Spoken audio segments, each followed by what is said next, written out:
Langit adalah kitab terbuka bagi yang mau membacanya. Tapi malam itu, langit ikut menangis.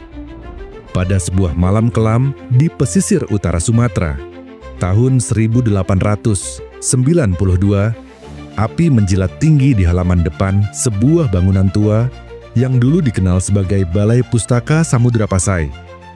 Di balik kobaran itu, tampak seorang pria Belanda berseragam mengawasi pembakaran tumpukan naskah kuno. Bukan satu, bukan dua, tapi puluhan, mungkin ratusan. Namun satu benda menarik perhatian. Sebuah kitab besar berikat kulit rusa, dibungkus benang emas, dan bertuliskan huruf Arab Jawi yang tidak biasa. Ketika salah satu petugas hendak melemparkannya ke dalam api, seorang penerjemah lokal menahan tangannya. "Tuan, ini bukan kitab biasa."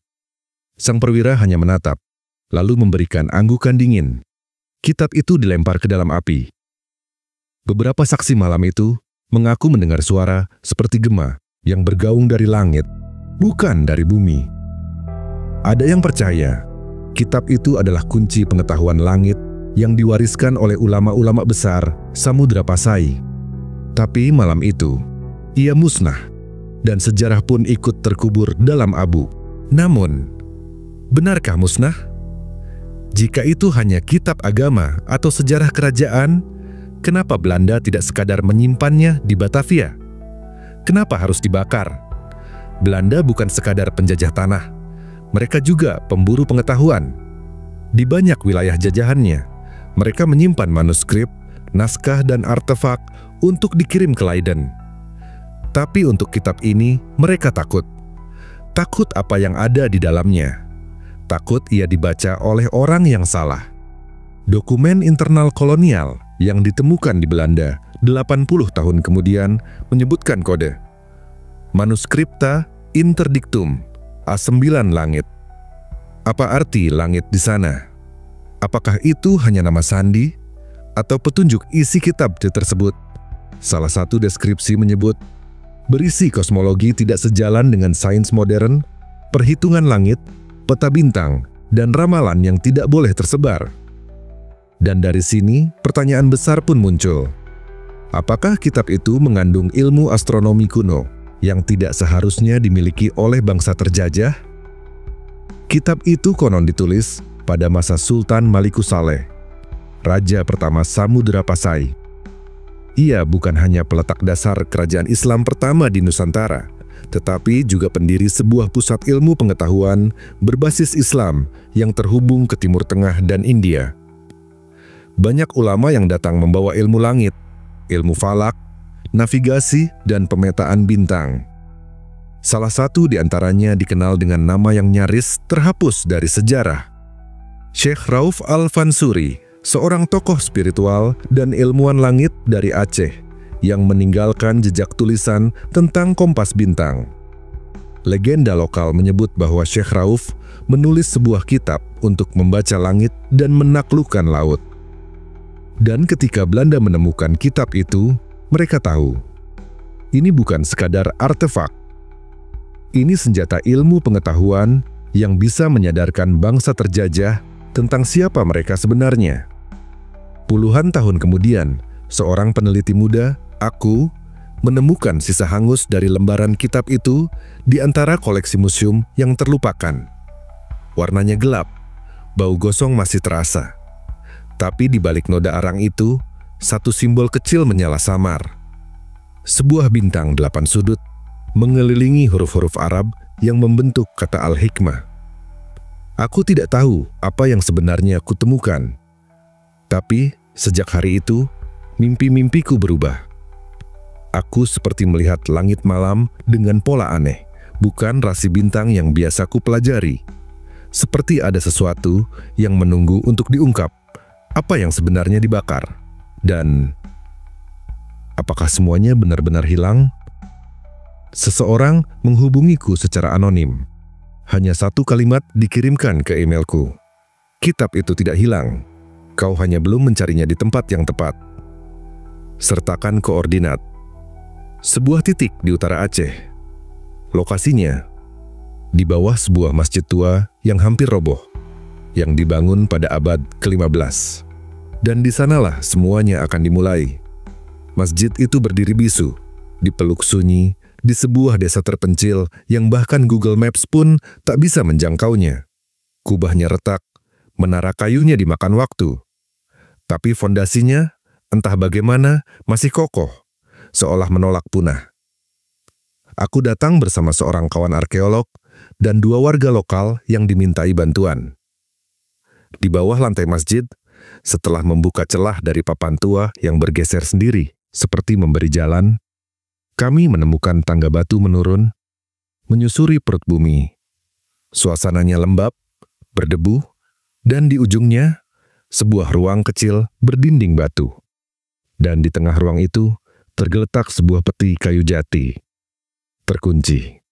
Tapi tak lama setelah disentuh, kunci itu sendiri runtuh menjadi abu, seperti tahu bahwa penunggunya telah datang. Isi peti itu bukan kitab, tapi fragmen-fragmen lembaran kulit, beberapa alat logam aneh berbentuk bulatan, dan sebuah gulungan yang ditulis dalam bahasa Jawi kuno. Tulisan pertama yang terbaca, "Dari langit kami mengambil arah, kepada laut kami berlayar. Bintang adalah pena Tuhan." Siapa sebenarnya yang menulis ini? Dan bagaimana Samudra Pasai bisa memiliki pemahaman tentang bintang yang lebih dalam dari yang kita bayangkan? Samudra Pasai, akhir abad ke-13. Inilah masa ketika kerajaan pertama bercorak Islam di Nusantara berdiri. Tapi ia tidak sekadar kerajaan dakwah. Ia adalah pusat ilmu pengetahuan, jembatan antara dunia Timur Tengah dan Kepulauan Asia Tenggara. Catatan Ibnu Battuta menyebut kota ini sebagai pusat perdagangan dan pengetahuan yang ramai. Tapi jarang dibahas. Di dalam istana, di luar jangkauan pedagang, terdapat Majelis Al-Falak, tempat para ulama dan ahli astronomi berkumpul setiap malam. Mereka tak hanya menentukan waktu sholat, mereka menggambar langit, mencatat gerakan bintang, mengukur sudut bulan dengan alat logam mirip astrolab. Bahkan, legenda menyebut mereka telah membuat semacam peta langit Nusantara yang belum pernah ditemukan.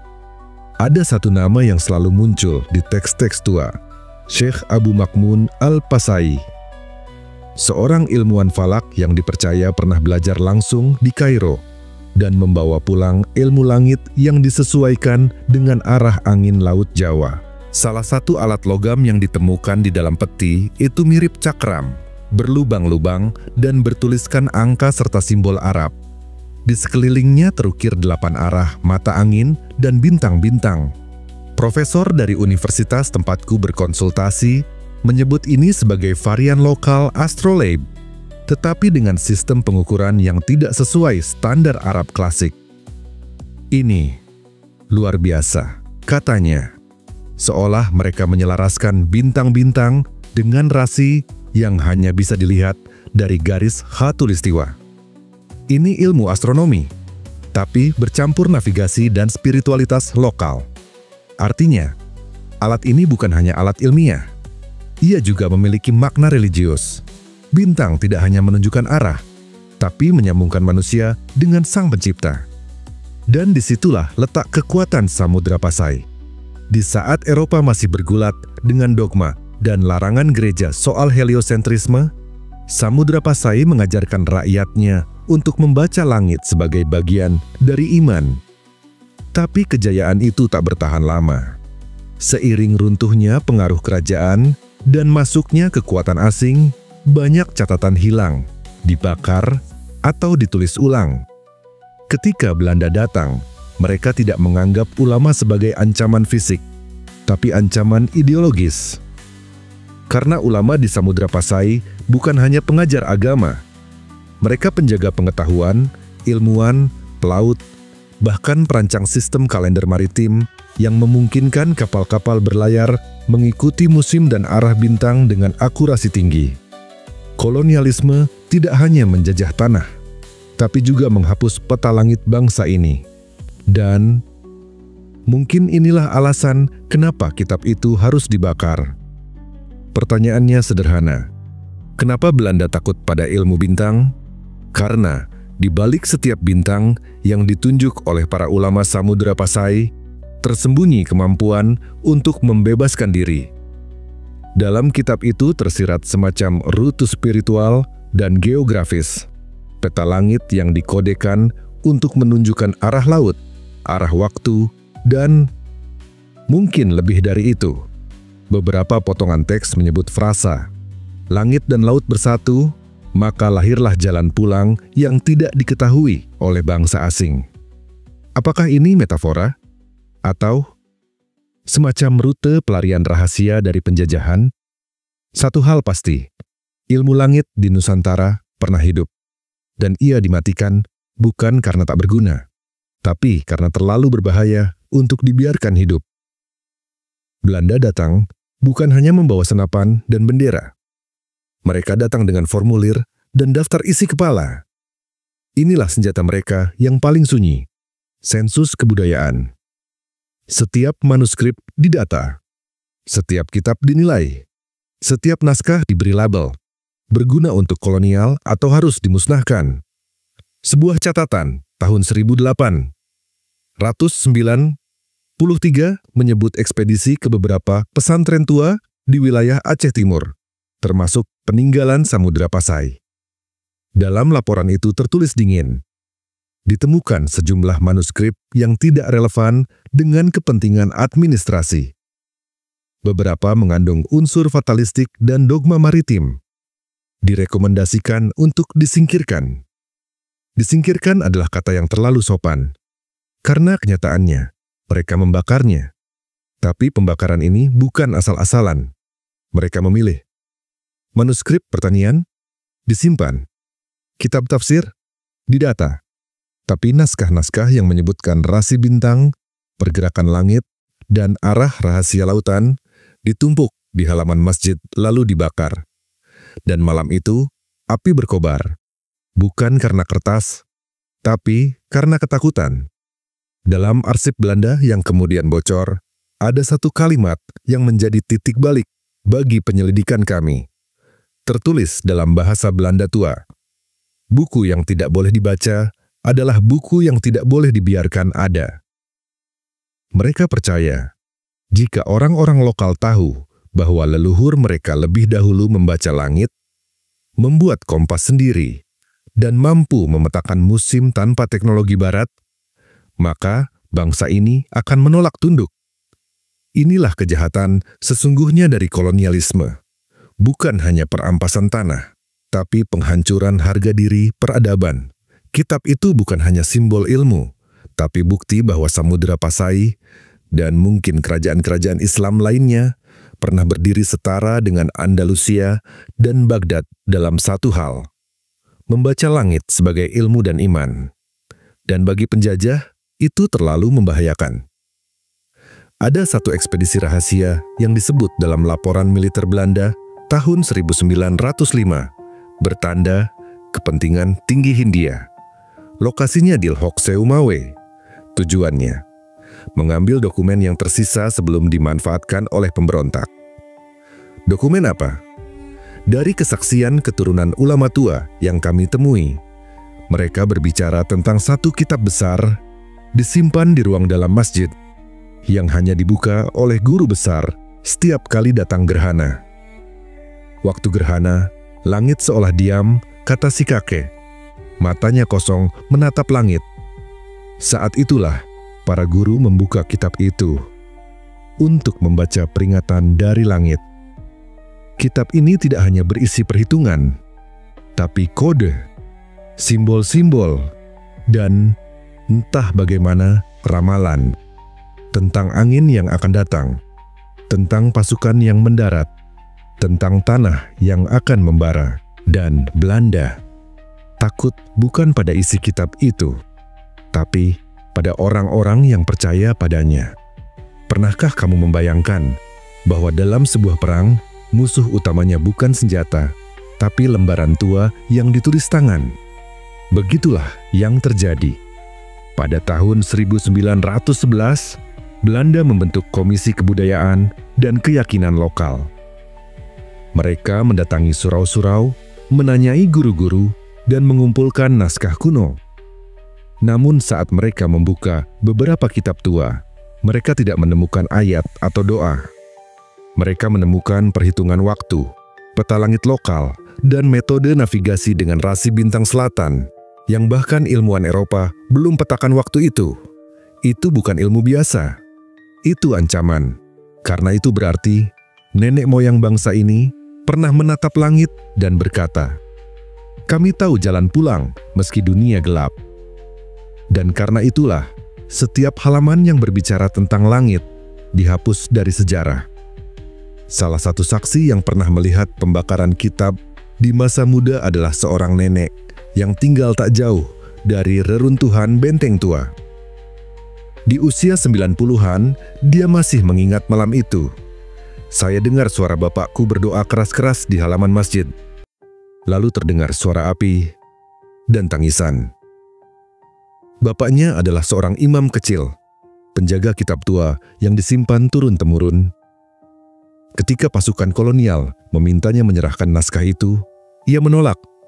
Ia tidak ingin membakar ilmu, tapi mereka memaksa. Namun sebelum dibakar, sang imam membaca seluruh isi kitab dengan lantang. Ia ingin langit menjadi saksi bahwa ilmu itu pernah ada, bahwa langit pernah berbicara. Dan saat api menyala, bukan hanya kertas yang terbakar, tapi juga harapan. Pembakaran itu tidak hanya membunuh ilmu, ia membunuh rasa percaya diri. Setelah kitab-kitab itu hilang, para guru kehilangan sumber pengajaran. Surau menjadi tempat ibadah semata. Anak-anak tidak lagi diajarkan arah bintang atau logika langit. Mereka diajari untuk diam, untuk menunduk. Dan selama beberapa dekade, langit malam Nusantara menjadi sunyi. Mereka berhasil, tapi hanya sementara. Karena sejarah, seperti bintang, selalu kembali. 2 minggu setelah penemuan peti bawah masjid, seorang pemuda datang ke rumahku membawa sepotong kulit manuskrip. Diberikan oleh kakeknya sebelum meninggal. Katanya ini harus disimpan sampai orang yang tepat datang. Tulisan di lembar itu berbunyi, "Jika langit berubah, jangan ubah kompas, ubah dirimu." Dan di bawahnya, simbol yang persis seperti ukiran di cakram langit yang kami temukan, tanda bintang 7. 7 bintang, 7 arah, 7 gerbang. Dan kami sadar, kitab itu tidak hilang sepenuhnya. Ia tersebar dalam potongan-potongan, disimpan oleh mereka yang masih percaya bahwa langit tidak akan pernah sepenuhnya padam. Sejarawan modern jarang mencantumkan Samudra Pasai sebagai pusat ilmu pengetahuan. Kenapa? Karena tidak ada bukti tertulis yang utuh. Tapi kini kami sadar, bukti itu tidak hilang, hanya diputus alurnya. Bayangkan sebuah puzzle yang disembunyikan di berbagai desa, pesantren, masjid tua, dan mulut para penjaga tradisi. Mereka bukan menyembunyikannya, mereka menunggu waktu yang tepat. Dan mungkin waktu itu sudah datang. Cakram langit dari peti tua itu ternyata memiliki lubang kecil di tengah. Dan ketika kami menyelaraskannya dengan potongan kulit manuskrip dari pemuda itu, ia membentuk semacam kompas cahaya. Kami mengujinya malam itu. Di bawah langit terbuka. Dan garis bintang muncul, menyatu dengan simbol, menunjukkan arah. Tapi bukan ke utara, melainkan ke arah timur laut, ke arah laut, bukan darat. Apa yang ingin ditunjukkan kitab ini? Dan kemana arah yang ditunjukkan langit? Saat kami memproyeksikan simbol pada peta laut kuno, arah yang ditunjuk bukan ke kota, bukan ke pulau, tapi ke titik kosong di laut, sebuah koordinat yang tidak tercatat dalam rute kapal biasa. Apakah ini hanya kebetulan? Atau memang ada sesuatu yang hilang di sana? Kitab ini, jika benar diuraikan seluruhnya, bukan hanya kitab astronomi. Ia mungkin adalah peta. Sebuah navigasi kuno, jalan pulang bagi peradaban yang pernah ditenggelamkan. Titik itu, kosong di peta modern, tak ada pulau, tak ada gugusan karang.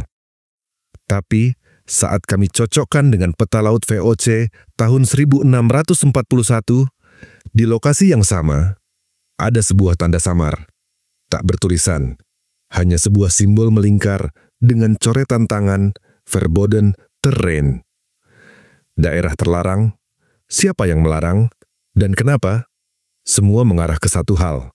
Kitab itu bukan hanya mencatat bintang, tapi juga menyembunyikan jalan menuju sesuatu. Sesuatu yang ingin dikubur oleh waktu dan kekuasaan. Dan disinilah misteri berpindah dari langit ke bumi, atau lebih tepatnya, ke bawah tanah. Masjid tua tempat peti pertama ditemukan mulai dibanjiri pengunjung sejak berita tersebar. Tapi hanya sedikit yang tahu, ada lorong lain di bawahnya, yang tidak tertulis di denah renovasi kolonial, bahkan tak tercatat dalam administrasi masjid modern. Lorong itu tertutup oleh lempengan batu besar. Tapi di salah satu sisi mimbar tua, ada tombol tersembunyi berbentuk bulan sabit. Tekanannya lembut, nyaris seperti mekanisme jam.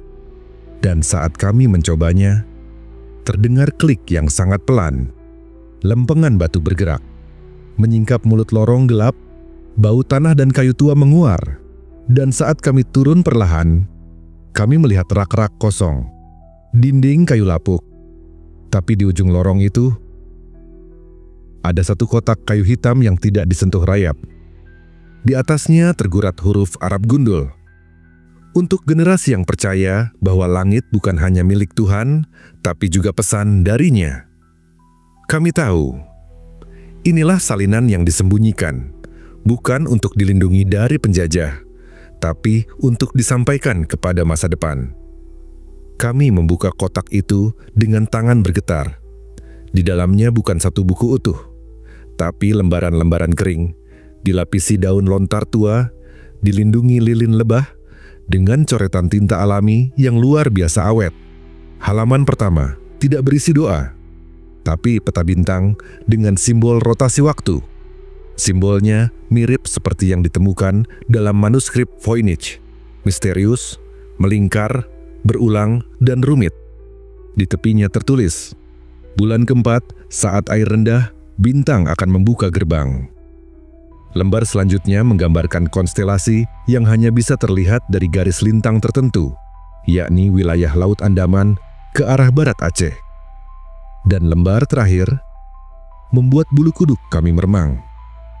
Sebuah gambar besar, candi yang tidak dikenal, dikelilingi laut, dengan atap menjulang dan sinar dari langit menyorot titik pusatnya. Di bawahnya tertulis, di tempat yang hilang, tersimpan awal dan akhir. Yang langit catat, bumi simpan. Kami tidak sedang membaca kitab biasa. Kami sedang membuka peta rahasia yang ditulis dengan bahasa bintang dan waktu. Dan Belanda tahu itu. Mereka membakar kitab bukan karena takut pada agama, tetapi takut pada kebangkitan pengetahuan yang tidak bisa mereka kendalikan. Dan kini, kita tahu, kitab itu tidak hilang. Ia menunggu kita untuk membacanya kembali. Tapi membaca bukan hal mudah. Bahasa yang digunakan dalam kitab itu bukan Arab biasa. Bahkan bukan juga Jawi klasik. Lembar-lembar yang kami buka dipenuhi simbol geometris, angka-angka aneh, dan coretan astrologi yang menyerupai naskah-naskah Persia dan Andalusia abad ke-10. Ada satu kata yang berulang, tapi hanya bisa dibaca dari langit, Zij. Kata Persia kuno untuk tabel astronomi. Dan saat kami memindai isi lembaran ke dalam citra digital, algoritma AI yang kami gunakan tidak bisa mengenali satu pun pola bahasa. Sampai kami mencocokkannya dengan kode dalam kitab Al-Zij Al-Sabi, karya Al-Batani. Kecocokan mulai muncul.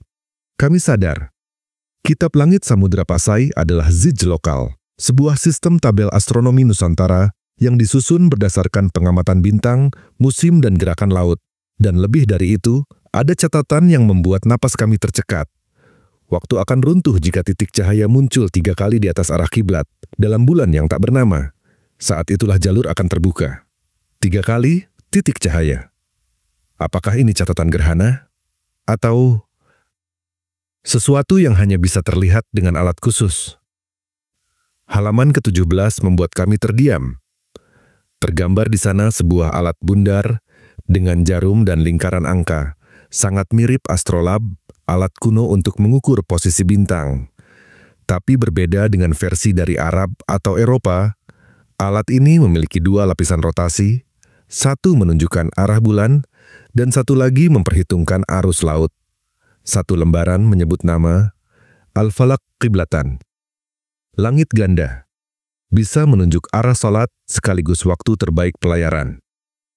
Lebih dari sekadar alat astronomi, ini adalah teknologi navigasi spiritual dan maritim dalam satu sistem.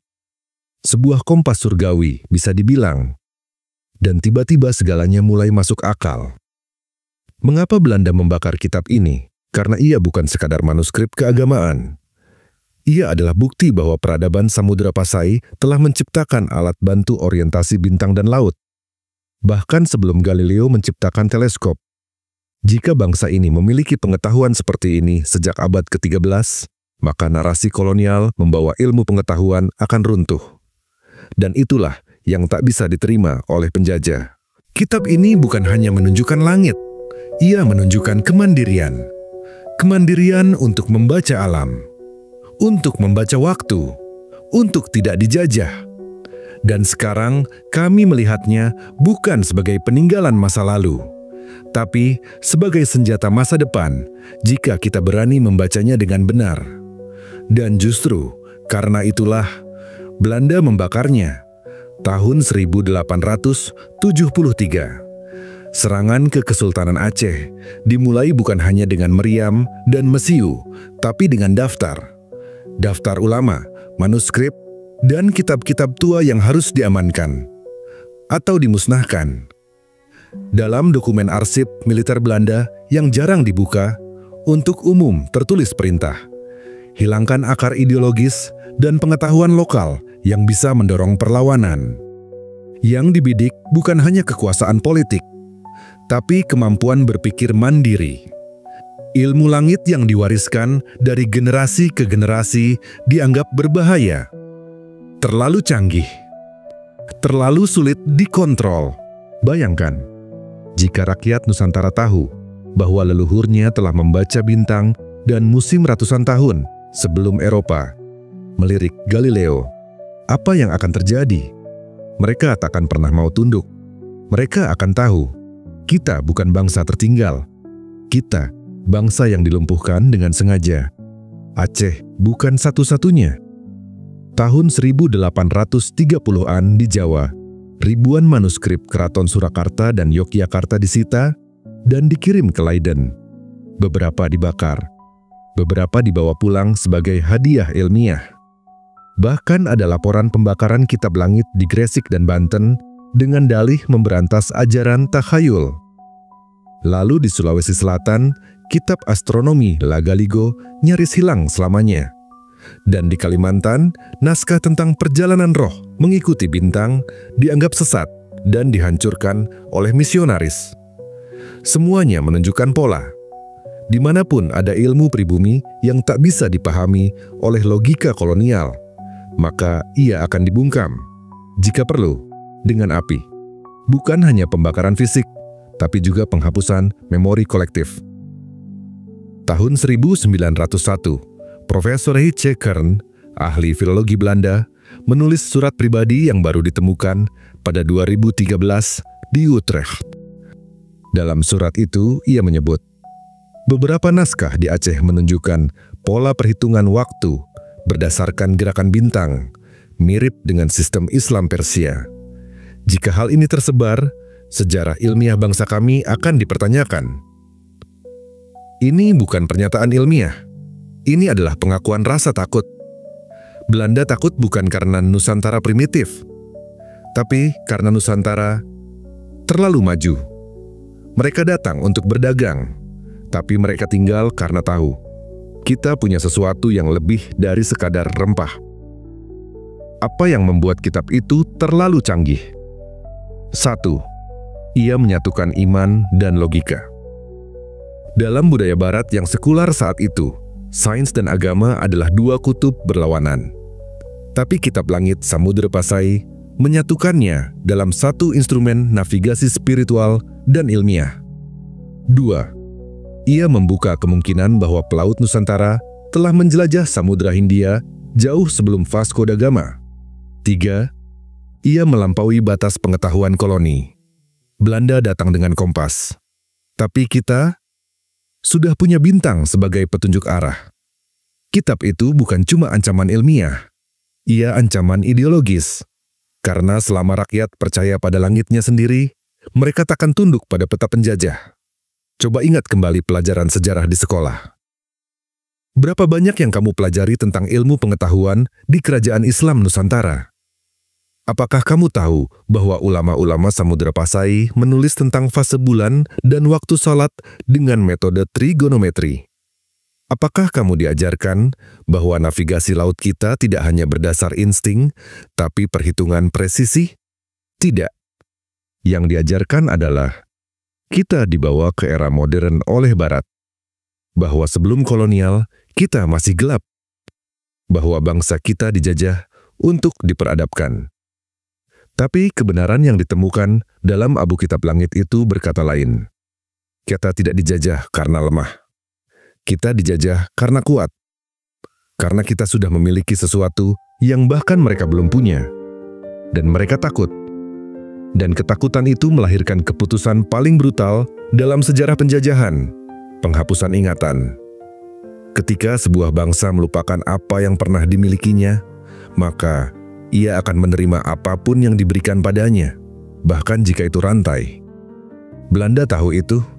Penjajahan bukan soal fisik, tapi soal mematikan ingatan. Mereka tidak hanya membakar kitab, mereka membakar titik awal harga diri. Dan ketika semua itu hilang, yang tersisa hanyalah narasi tunggal, bahwa kemajuan datang dari Barat, bahwa cahaya datang dari penjajah, bahwa ilmu itu bukan hak kita. Padahal cahaya itu dulu berasal dari langit yang kita pandang sendiri. Ironisnya, upaya penghapusan ini tak hanya terjadi di Indonesia. Pola serupa ditemukan di India, Persia, dan Timur Tengah. Ada istilah dalam dunia sejarah yang jarang dibahas. Erased Enlightenment, pencerahan yang dihapus. Contohnya, di India, ribuan manuskrip Veda dibakar atau dicuri oleh East India Company. Di Mesir, dokumen matematika Arab diklaim sebagai dasar inovasi Barat. Di Andalusia, ribuan kitab astronomi Islam dibakar pada 1492 setelah penaklukan Kristen. Jadi, saat Belanda membakar kitab langit Samudra Pasai, mereka bukan bergerak sendirian. Mereka bagian dari gelombang global penghapusan pengetahuan non-Barat. Dunia ikut diam, karena yang mereka musnahkan adalah ilmu yang lahir dari arah yang salah, dari timur.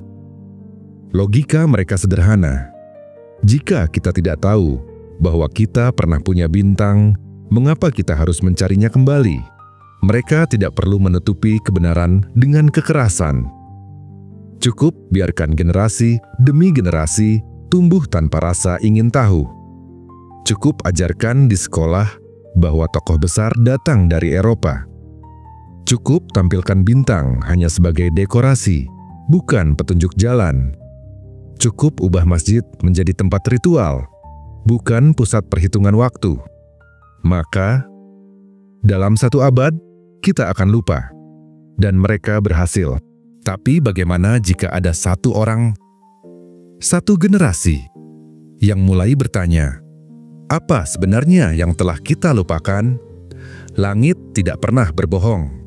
Bintang yang sama yang dilihat Sultan Malik Al-Saleh masih ada di atas kepala kita. Konstelasi yang digunakan ulama Samudra Pasai untuk menentukan arah masih bisa kita lihat malam ini. Langit tidak berubah. Kitalah yang berhenti membaca. Kitab langit itu mungkin tinggal salinan lusuh dalam ruang bawah tanah masjid tua. Tapi isinya belum mati. Selama kita masih punya langit, selama kita masih punya rasa ingin tahu, maka kitab itu akan selalu bisa dibuka kembali. Bukan di atas meja, tapi dalam kesadaran. Di tengah kota modern, di antara gedung dan lampu kota yang bising, langit malam jarang kita tengok. Bintang tampak redup. Tapi bukan karena mereka padam. Hanya karena kita terlalu sibuk melihat ke bawah. Padahal, di sanalah semuanya dimulai. Kitab langit dari Samudera Pasai adalah bukti bahwa kita pernah menengadah dan membaca semesta. Bukan dengan teleskop, tapi dengan hati, dengan rasa syukur, dan dengan ilmu yang diwariskan. Kita adalah bangsa bintang. Kita hanya lupa untuk kembali menatapnya. Dan mungkin malam ini, kamu akan mulai melihat langit dengan cara yang berbeda. Dan malam itu memang berbeda. Kamu berdiri diam di halaman rumah, tanpa ponsel, tanpa gangguan. Hanya kamu dan langit.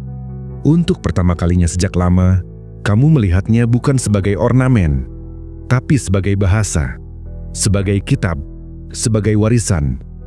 Dan dalam hening itu, kamu sadar, langit tidak pernah berhenti bicara. Kitalah yang berhenti mendengar. Mungkin itu sebabnya para leluhur dahulu membangun menara bukan untuk menyerang, tapi untuk mengamati. Mereka membangun waktu bukan dari jam, tapi dari bintang. Kitab itu dibakar, ya. Tapi apakah ia benar-benar hilang? Tidak. Karena ia ditulis ulang oleh semesta itu sendiri. Dalam pola bintang, dalam bayang waktu, dalam arah mata angin yang tak pernah goyah, dalam doa-doa yang dituntun oleh fase bulan. Seluruh alam semesta adalah salinan lain dari kitab itu. Mungkin kita tak lagi punya manuskrip aslinya, tapi siapa bilang kita tidak bisa membacanya kembali? Setiap orang yang menengadah ke langit, setiap orang yang bertanya tentang asalnya, setiap orang yang sadar bahwa pengetahuan itu bukan milik barat semata, adalah penjaga baru dari kitab itu. Karena dunia saat ini sedang kehilangan arah. Di tengah banjir informasi, kita justru kehilangan makna. Kita bisa mengukur jarak ke Pluto, tapi tak tahu lagi cara menentukan arah kiblat tanpa aplikasi. Kita bisa melacak asteroid, tapi tak lagi paham bagaimana petani zaman dahulu menanam berdasarkan bintang. Saat itu, kita hidup bersama langit. Sekarang, kita hidup terpisah darinya. Membuka kembali warisan ini bukan sekadar nostalgia, tapi sebuah keharusan.